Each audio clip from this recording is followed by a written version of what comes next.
যাই।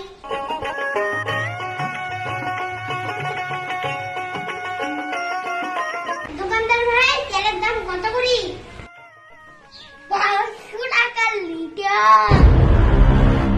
তুই তো বাড়ি ফেরাবো আমা, নিলে নেন, না নিলে অন্য দোকানে যান। আমি কোনো লস করতে পারবো না, অন্য দোকানে যেয়ে বসেন। আর তেলের দাম কত? আর তেলের দাম অনেক টাকা।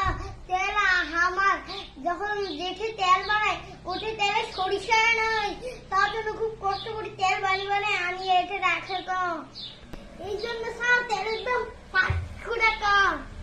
কি 100 টাকা? তেলের দাম ঠিক 500 টাকা, আমি মিথ্যে বলতেছি না স্যার, সত্যি সত্যি। তেলের দাম 200 টাকা আর তুমি 500 টাকা। তোমার 50 টাকা ফাইন হলো, আমার থানা চল। আর মানুষের কাছ থেকে বেশি টাকা নিব না স্যার। স্যার আমাকে ধরে নিয়ে যাবেন না স্যার, আমাকে নিয়ে যায় না, আমাকে নিয়ে যায় আমার বউ কি খাবে।